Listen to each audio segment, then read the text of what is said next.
Salve, turma boa! Diogo Silva, professor de atualidades, história, geografia e muitas outras disciplinas ligadas a humanas e a políticas públicas.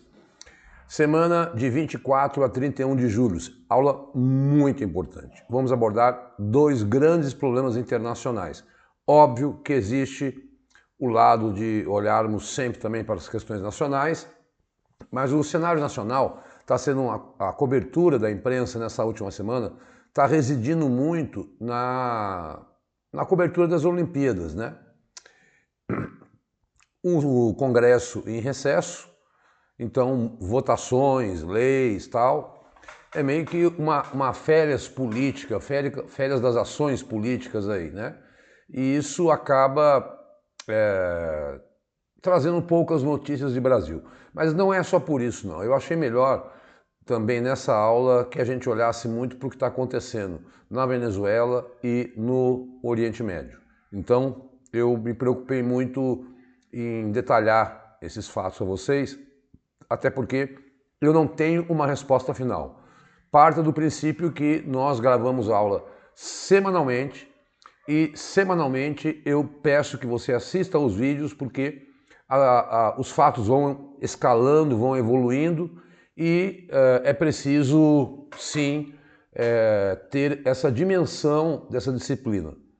Diante do momento em que ele possa fazer a sua questão de atualidades na sua prova, é aquele momento que está acontecendo aquilo. Daqui a 2, 3 meses tudo pode mudar.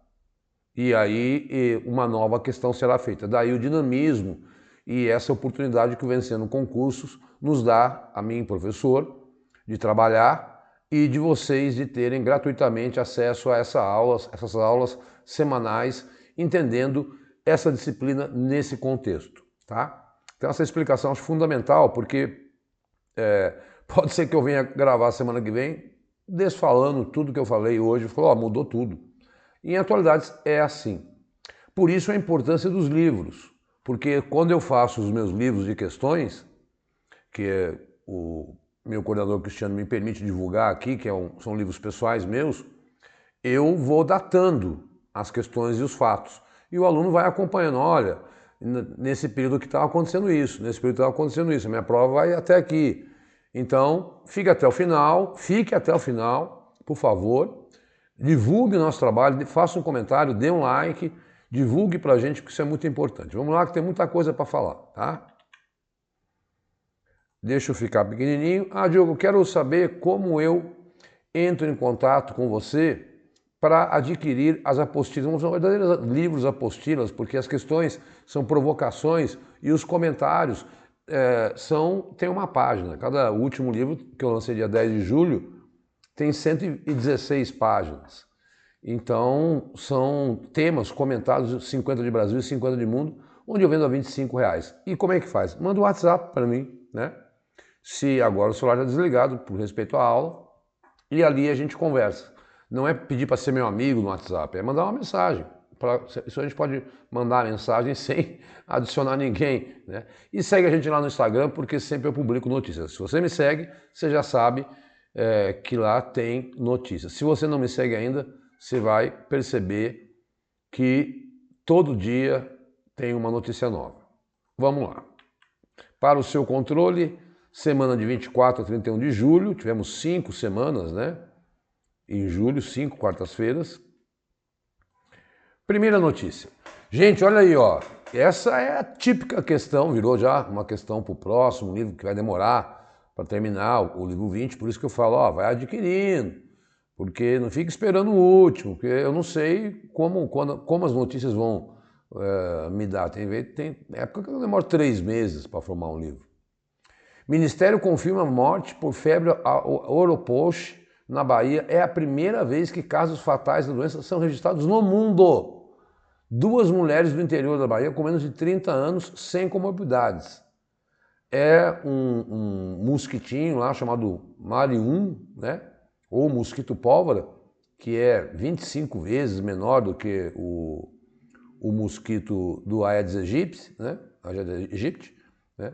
E 2 pessoas morreram, né? 7.000 casos foram registrados dessa nova doença e é do mesmo, a infecção é do mesmo, o cenário é o mesmo da dengue, tá? Os sintomas são os mesmos e a multiplicação do mosquito é a mesma.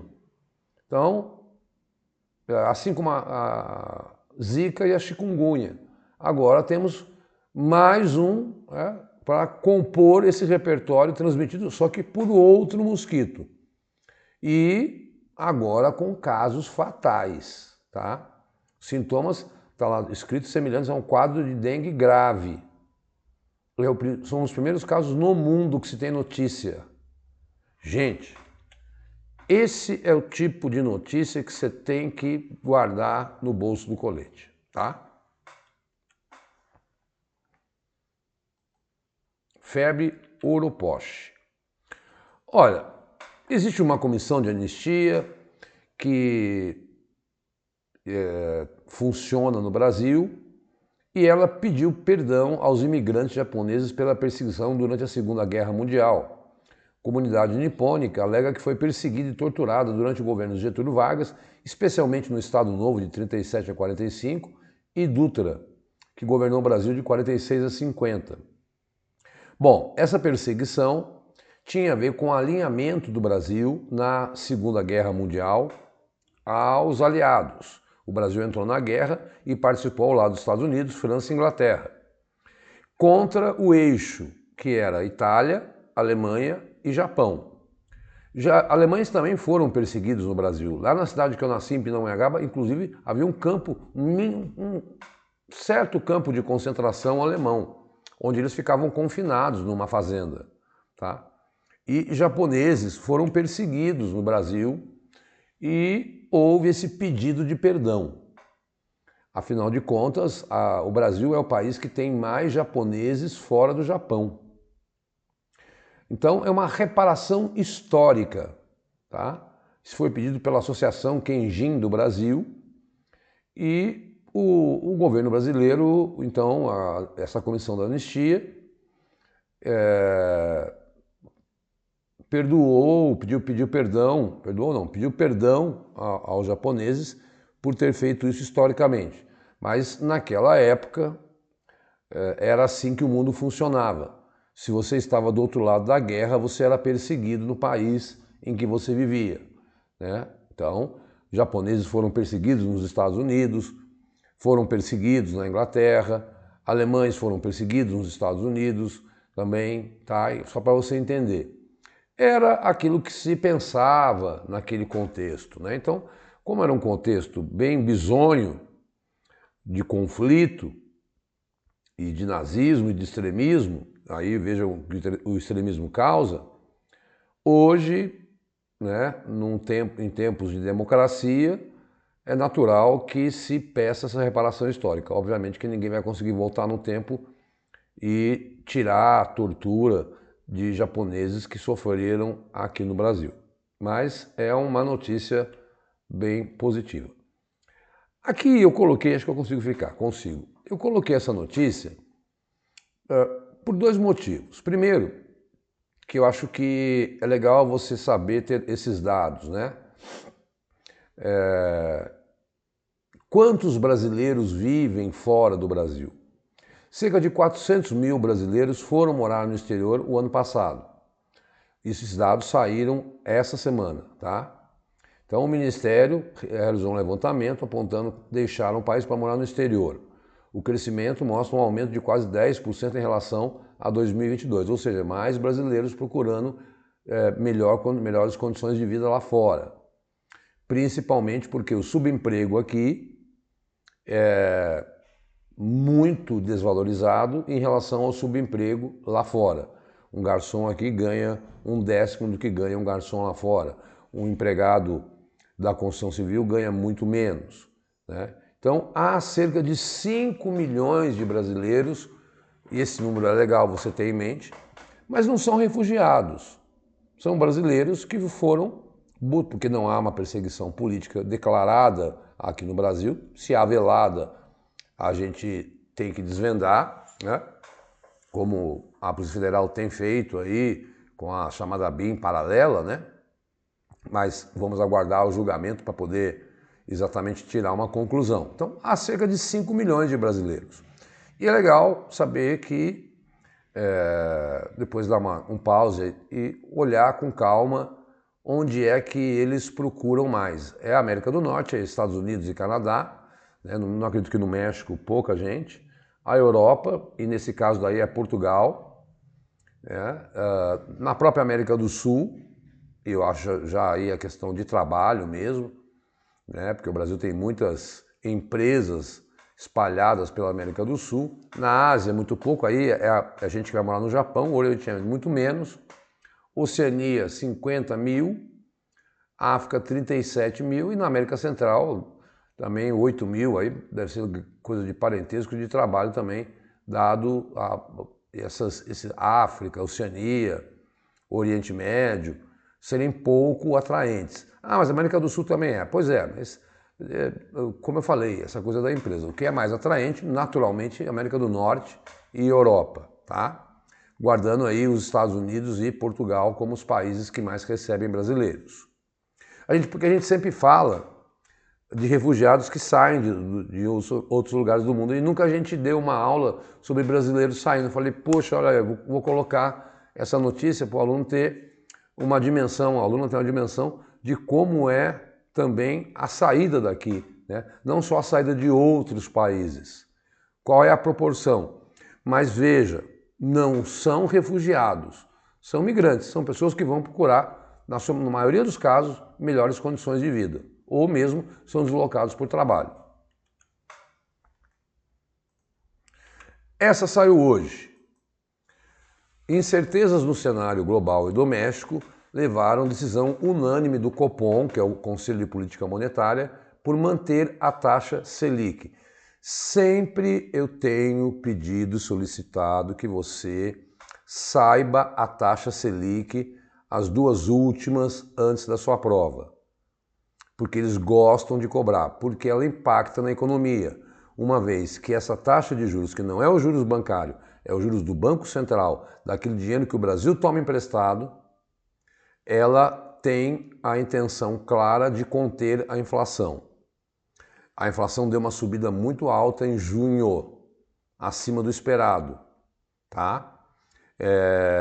Principalmente de alimentos e combustíveis que subiram. Então, o Copom hoje soltou a sua ata dizendo que vai manter em 10,5, né? E qual foi, o que ele citou? As contas públicas, que o Brasil já teve que fazer um corte de 15 bilhões aí nos seus gastos desse ano, mas mesmo assim ainda vai estourar o teto em cerca de 28 bilhões, né? Não tem a meta do déficit ainda nesse ano e em 2025. O cenário internacional, a taxa de juros nos Estados Unidos mantém-se alta. Então, para competir, quando está alto nos Estados Unidos, as pessoas preferem aplicar o dinheiro lá, porque lá é uma economia mais estável do que aqui. Então, o Brasil, para tentar concorrer, tem que manter uma taxa mais alta, né? Então, agora, se baixa lá nos Estados Unidos e na Europa, e eles não estão baixando, o Brasil abaixa também. É muito importante, porque eu sempre digo, juros altos tira dinheiro da produção e leva dinheiro para a especulação. Então, a dica é, nesse caso, entender qual é a razão disso, conter a inflação. Segundo, a preocupação com os gastos do governo. Terceiro, entender o impacto disso na vida prática nossa, que é a falta de investimento na produção. É maléfico o país, para o Brasil. O Brasil tem umas maiores taxas de juros do mundo, né? E a gente sabe que o setor financeiro no Brasil tem um poder, desde que foi feito o Plano Real, muito grande na economia e nas decisões que acabam impactando decisões políticas. Manchetes. Eu estou acelerando porque eu quero chegar logo nesses casos internacionais.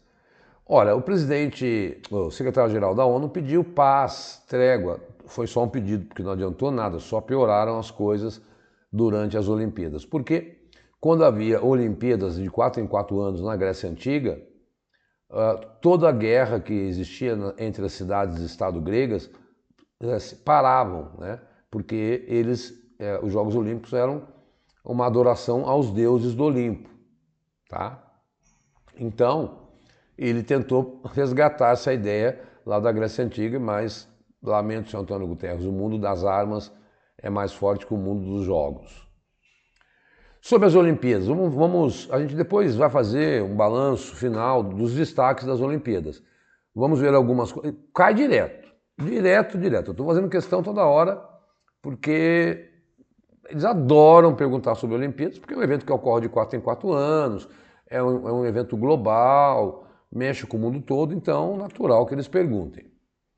9 em cada 10 atletas da delegação brasileira recebem Bolsa Atleta. Tá aí você vê, né? Que é por volta de R$ 4.000. Então, como o esporte no Brasil precisa do financiamento público, não há só aqueles destaques mesmo, né? Um ou outro atleta que é medalhista aí, esse aí que já ganhou medalha recebe uma bolsa melhor, mas é 15 mil. Então, gente, atleta olímpico sofre muito. Estava vendo um brasileiro que joga tênis de mesa, ele estava contando que ele sua muito, então ele usa várias camisas durante o jogo, porque ele tem que estar sequinho para jogar tênis de mesa. E ele tem que chegar na Vila Olímpica e lavar a própria camisa, porque não tem, na delegação brasileira, suporte para esse tipo de coisa, né? Tudo bem que não vai cair a mão de ninguém lavar sua própria camisa. Eu lavo minhas roupas e passo e não caiu minha mão nunca. 5 acontecimentos inéditos nos Jogos Olímpicos de Paris. Igualdade total de gênero. Pela primeira vez, no mesmo número de atletas mulheres e homens participando do maior evento esportivo do mundo. Olha aí que legal. E no Brasil a delegação feminina é maior. Uma abertura fora dos estádios. Todo mundo acompanhou que a abertura foi no Rio Sena. As delegações passando em embarcações. Sempre eram em estádios. Tenho chamado a atenção, um novo esporte entrou, o breakdance, que é uma derivação aí do hip hop, né, que surgiu nos anos 70 no Bronx, no Rio, aquela dança de rua afro-americana.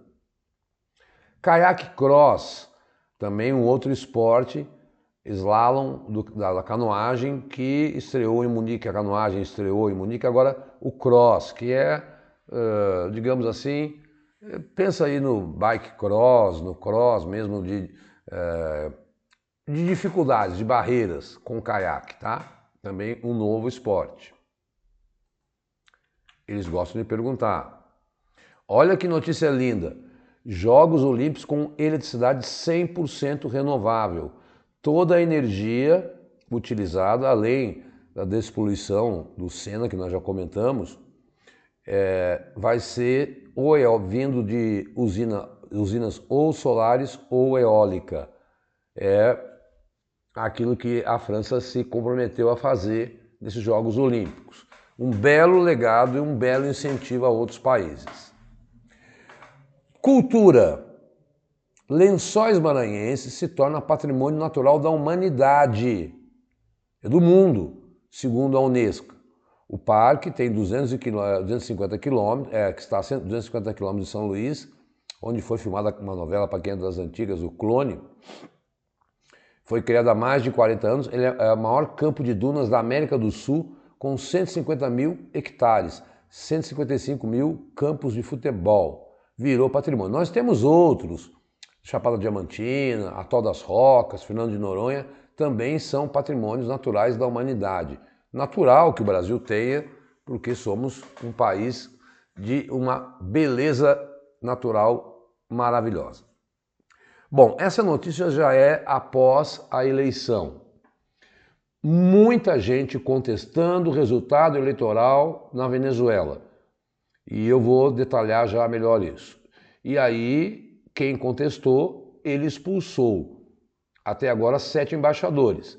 Da Argentina, do Chile, da Costa Rica, do Peru, do Panamá, da República Dominicana e do Uruguai. O Gustavo Petro, da Colômbia, condenou as eleições. A Venezuela cortou hoje as relações com o Peru.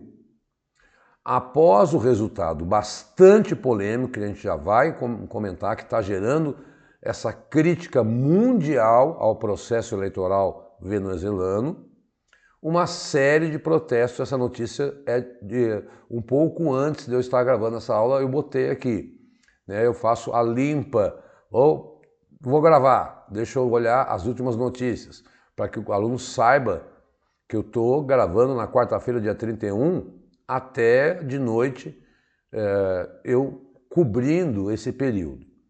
A líder da oposição, Maria Corina Machado, que já corre um sério risco de ser presa, porque ela está sendo acusada de terrorismo e nem pôde competir nas eleições, né? Diz que já 16 pessoas morreram, 11 foram desaparecidas nas últimas 48 horas e mais de 800 presos, porque a oposição não, dentro da própria Venezuela, não está aceitando o que está acontecendo. O resultado eleitoral, acusando de fraude. Aliás, o mundo todo pede mais esclarecimento. Há um grave problema que eu já vou comentar. Vamos chegar lá. Então, é um tema muito forte, pessoal.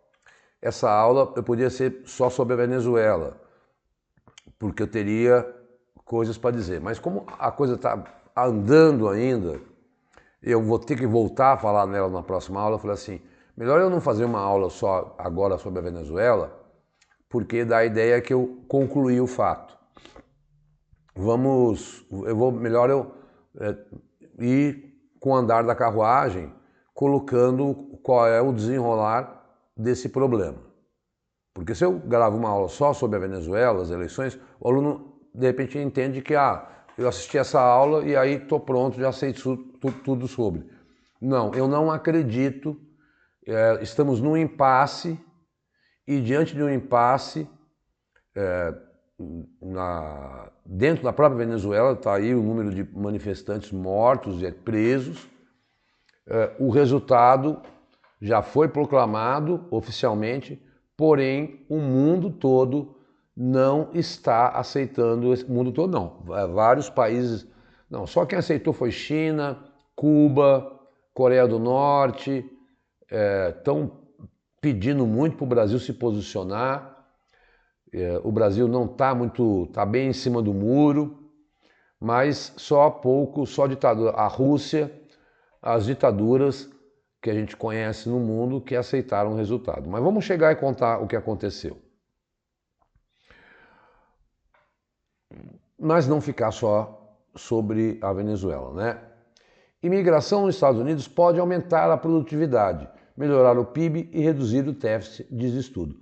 Olha, eu achei muito interessante essa notícia, porque a gente vive sendo bombardeado, e aí tem vários números, né? Com a notícia de que chegar gente nos Estados Unidos é ruim. Não, pessoal. Países como o Canadá pedem pessoas. Países como Coreia do Sul, Japão e a própria Alemanha fazem políticas para que as pessoas venham morar. Eles não querem a imigração ilegal. Aí eles têm medo do tráfico de drogas, né? Tem medo de pessoas que não tenham capacidade. E lógico, eles querem pessoas que aumentem a produção, façam grande parte o trabalho braçal, que eles não querem fazer. Agora, é lógico, você tem mais gente trabalhando, você tem mais gente produzindo, tem mais gente pagando imposto. Então, não fica com aquela falsa ideia de que migração para um país é algo ruim. Esse estudo feito lá dentro do Congresso americano disse, olha, trazer pessoas para cá pode dar trilhões de lucros para o Estado americano, porque aumenta a produtividade e melhora o PIB porque pagam impostos. Então, não é de todo ruim, tá? Então, relativize essa ideia da migração. Essa é a ideia que eu quis passar. Assim como eu quis tratar daquela coisa da saída de brasileiros, também pensar que não é todo cara que vai chegar nos Estados Unidos que vai fazer mal aos Estados Unidos. Não. Né? O próprio Congresso americano, com esse estudo, prova que vai aumentar a economia. A gente tem que desconstruir alguns valores, porque as provas exatamente costumam fazer isso com as notícias. E a gente fica meio querendo decorar, e aí é que a gente se lasca. Bom, um pouco aí contando agora a história da Venezuela.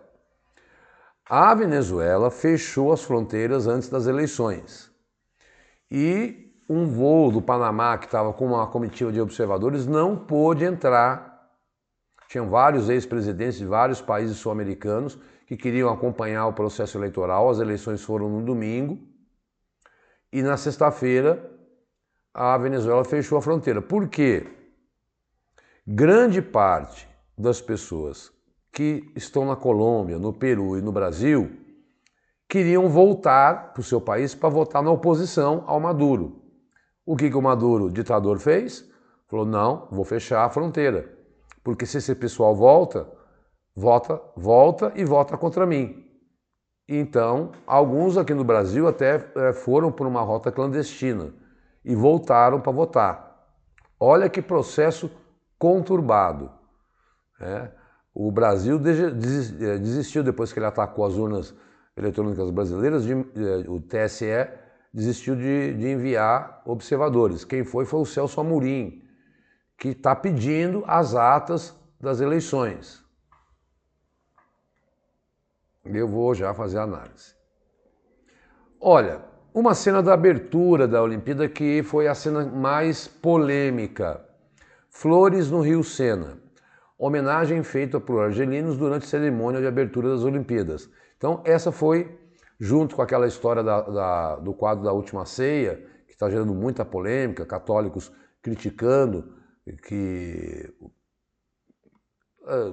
a homenagem que eles quiseram dizer que foi uma festa pagã, não religiosa, mas inspirada na Última Ceia de Jesus, também gerou muita polêmica. Tá? Então o que aconteceu?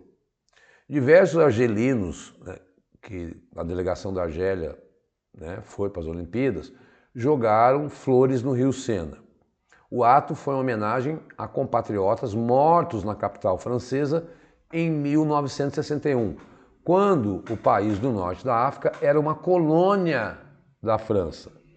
Naquele ano, argelinos residentes em Paris protestaram pacificamente pela cidade em nome do braço francês da Frente Nacional de Libertação Argelina. Secou a garganta, pessoal. Perdão. Então, na verdade é o seguinte, a Argélia era uma colônia da França até os anos 60. Os argelinos foram se manifestar lá em Paris pela independência da Argélia, que conseguiram depois, Só que 12 mil argelinos foram presos e 120 morreram. E os corpos foram jogados no Rio Sena, para desaparecer mesmo. Isso feito pela França. Olha aí. Nada boazinha, né, dona França? E daí, durante a cerimônia, então, os argelinos jogaram flores para lembrar esses 120 mortos que lutaram pela independência da Argélia em relação à França. A França vive pedindo perdão pelo que ela fez com a Argélia. Tá? Então, guarda tudo que é polêmico, que é destaque, eu vou trazer das Olimpíadas. Porque cai em prova, viu, pessoal? Mas cai mesmo. Tá? Agora, medalha por medalha do Brasil não dá. Até o final, vamos torcer para ganhar, mas não está indo muito bem não, né, pessoal? Muito bem, eleições na Venezuela. E essa notícia é da segunda-feira. Pouca transparência e falta das atas eleitorais. Atas eleitorais, quando termina a votação, você tem uma espécie de extrato de como as pessoas votaram. E essas atas não estão aparecendo. E a Comissão Nacional Eleitoral, que é o TSE deles, que declarou que o Maduro venceu as eleições, tem até 48 horas para publicar isso, depois ela não precisa mais. Hoje, quarta-feira, já expiraram essas 48 horas. O que me parece, então, portanto, que todo mundo pedindo ata, pedindo ata, pedindo ata. Como tem uma lei na Venezuela que diz que essas atas só podem ser mostradas até 48 horas após a eleição, o que o Maduro está querendo fazer é ganhar tempo. Para mim isso é claro. Ó, não vou mostrar a ata porque a lei do meu país diz que eu tenho que mostrar até 48. Já passaram as 48 horas, eu não tenho que mostrar ato eleitoral nenhum. Ganhei. Como ele controla o Exército, controla a Suprema Corte, controla o sistema eleitoral, é muito possível, sim, que tenha ocorrido fraude. Eu não posso bater o martelo. Eu tenho que dizer a polêmica que está acontecendo. Se for comprovada a fraude, eu vou ter que vir aqui e gravar lá, ó, foi comprovada. Ou não foi comprovado, aceitou-se Maduro como presidente dentro da Venezuela, porque ele tem o apoio das Forças Armadas. Tudo depende, se as Forças Armadas mudarem de lado e acharem que realmente houve fraude, o que acontece é Maduro pode cair. Caso contrário, ele vai para o terceiro mandato. Então, o Conselho Eleitoral Nacional proclamou a vitória do Maduro, aí com 51, é muito louco, né? 51 a 44, contra Edmundo Gonzalez. Diferença de 700 mil votos. Nunca teve uma eleição tão apertada. E eu, como eu falei, desde então, desde segunda-feira, protestos com mortes e prisões. E aí uma coisa louca, quando ele, que eu achei muito estranho, né? Quando chegou com 80% da apuração, disse, não, que também não conseguiram provar, houve ataque terrorista ao sistema eleitoral venezuelano, foi o que o Maduro falou. Agora, com 80% das urnas apuradas, aquela diferença ali podia cair, podia modificar. 20 votava 20%, esses 20% pode depender do local. E olha, até em reduto do Hugo Chávez, que o Maduro é herdeiro do Hugo Chávez, está tendo protesto. Tá? Autoridades dos Estados Unidos, Reino Unido, Alemanha, Argentina, Uruguai, Itália, contestaram o resultado e estão cobrando transparência. A União Europeia todinha diz que não aceita o resultado. O governo brasileiro, como eu falei, cautela ou em cima do muro. É esse o cenário hoje, quarta-feira, lá dentro da Venezuela. Um cenário de confronto. A oposição diz que venceu por 70 a 30, que eles têm atas que eles conseguiram, e por uma amostragem dentro da própria Venezuela, e eu estou bem com uma tendência a achar que isso é opinião minha, não é o dado oficial, não temos. Então, se não temos, não podemos afinar. Opinião do Diogo. E de muita gente que lá esteve. E o próprio governo brasileiro falou assim, olha, queremos ver essas atas. Mas como eu falei, a lei venezuelana diz que eles têm que mostrar essas atas 48 horas após as eleições. O Maduro pode alegar agora que não tem que descumprir essa lei e que se o Conselho Nacional Eleitoral o proclamou vencedor, ele é vencedor. Eu acredito que a Venezuela vai viver, já vive sanções, já vive problemas econômicos com vários países do mundo. Hoje os americanos estão perdendo a paciência com a falta de transparência nesse processo eleitoral e nós vamos ter que ir acompanhando. Não tem escapatória, tá?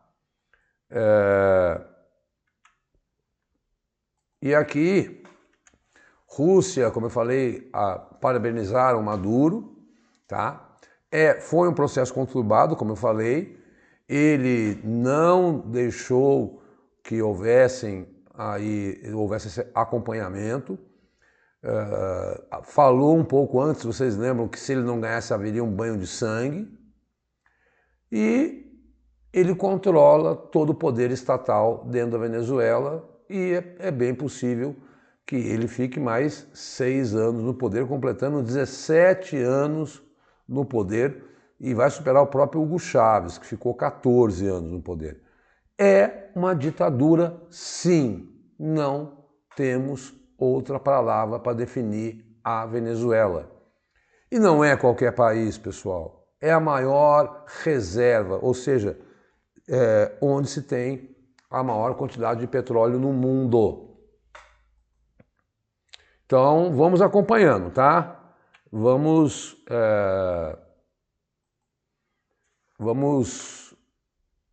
aí assistindo às aulas, por isso, para ver como é que desenrola. Biden anunciou um plano para tentar reformar, o Congresso vai ter que aprovar, a Suprema Corte Americana. O que pretende ele? Está ali nos tracinhos. O presidente dos Estados Unidos nomearia um juiz apenas a cada 2 anos, não pode nomear mais do que isso. O nomeado passaria no máximo 18 anos na Suprema Corte. Atualmente o cargo é vitalício, na prática e condicionado apenas à boa conduta do magistrado. Os magistrados, a Suprema Corte é o nosso STF, que é de maioria conservadora lá nos Estados Unidos. São 9 juízes, 6 são conservadores. E muitos deles nomeados pelo Trump. Acho que o Trump nomeou 3. E por isso que ele, um democrata, quer reformar. E aqui no Brasil também fala-se muito disso, né? Que os juízes ficam, aí se o cara entra com 40 anos, ele vai ficar 35 anos, porque só aos 75 que ele é aposentado. Os magistrados, compulsoriamente, teriam de seguir um novo código de ética que determina, entre outros pontos, que os juízes revelem presentes recebidos, se abstenham de atividade política pública, se recusem a participar de casos em que eles ou seus cônjuges possam ter conflitos de interesses financeiros ou outros. Lisura no processo, devido ao processo legal, né? Então, essa tem muito a ver com a questão do aborto, que a Suprema Corte proibiu lá nos Estados Unidos. Cada estado vai poder decidir.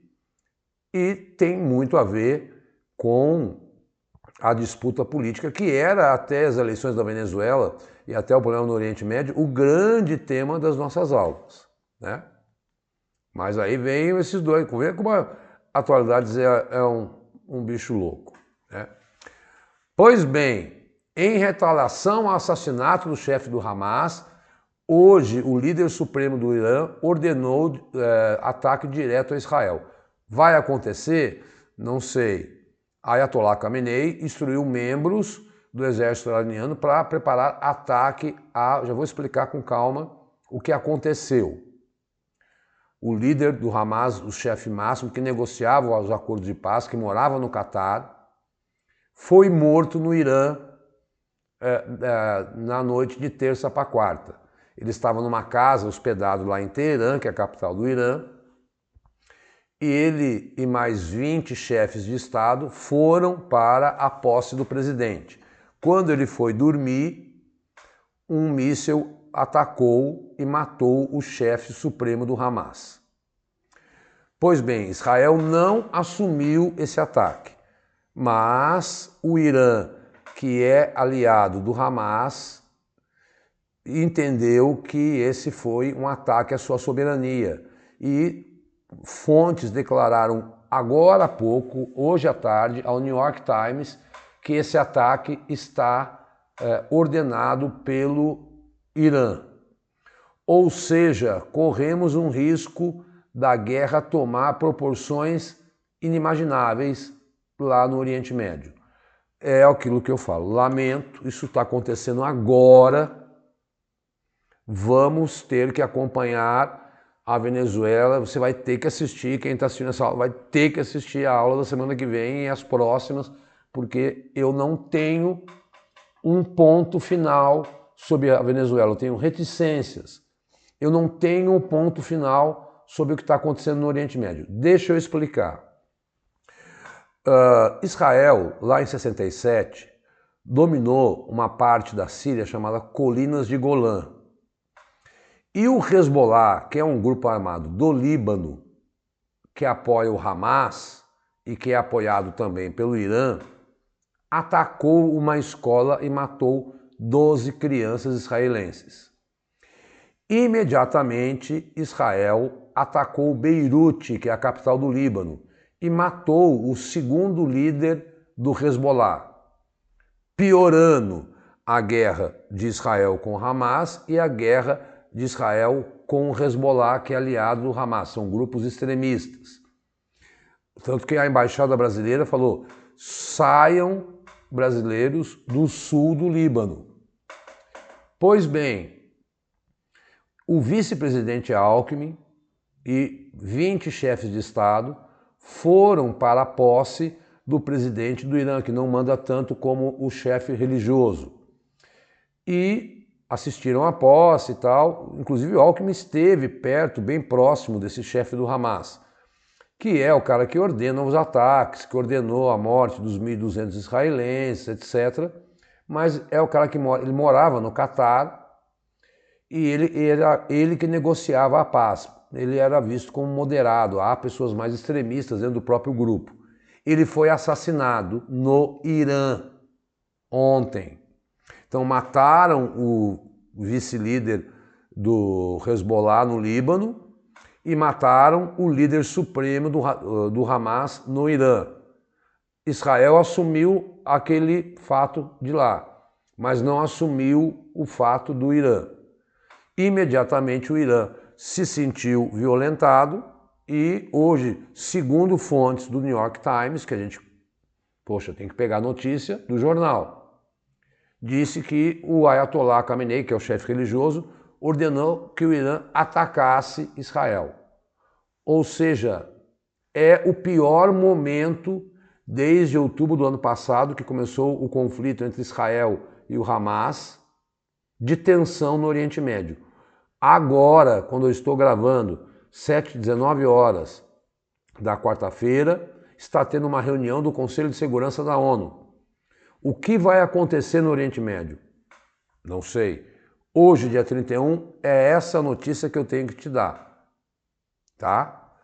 E então, por isso assistir às aulas anteriores, é importante saber que o Irã declara Israel e Estados Unidos como seus inimigos máximos, e agora, com essa morte, que 99% de certeza que foi realmente o Israel que mandou matar, porque qual era a fala do Benjamin Netanyahu? Eu vou exterminar o Hamas.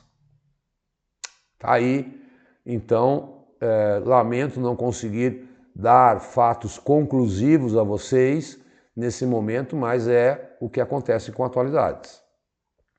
E se você tem interesse em adquirir os livros, são essas as edições. O livro 16, de outubro a dezembro. Para a gente que vai prestar concurso esse ano e que tem atualidades, eu recomendo o 17, o 18 e o 19. Para quem tem aí no edital um ano inteiro, talvez precise de mais livros. Cada livro desse essa capinha é uma forma de eu estilizar o PDF, e aí está o período em que eu abordo. O livro 17 de dezembro a fevereiro, portanto, temos esse ano. O livro 18 de fevereiro a abril, e o último que eu soltei, que ficou pronto dia 10 de abril, trato de 30 de abril a 10 de julho. São questões comentadas inéditas em cima desses fatos que eu faço na minha aula. Eu pego esses fatos e transformo em questões. Como é que uma notícia como essa pode virar uma questão na sua prova? Por isso que ela é inédita e por isso que ela é comentada. Então, você assiste a aula, legal, se prepara, ótimo, bacana. Mas cadê o PDF para você guardar esse assunto? Se você é assinante do Vencendo, ok, você vai ter essa aula. Agora, se você não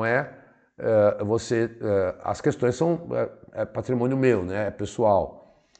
Eu sou autorizado aqui a divulgar.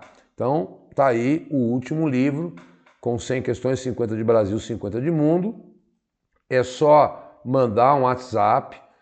Se você tem alguma dúvida, manda um WhatsApp, não fica com vergonha, eu explico, eu analiso o seu edital. E se você adquirir 3 livros, eu faço um desconto aí para você, e dou um de graça, tá? Então, eu quero 3, tá bom, eu faço a R$70, o que seria 75, e te dou um livro de graça, fica com mais temas.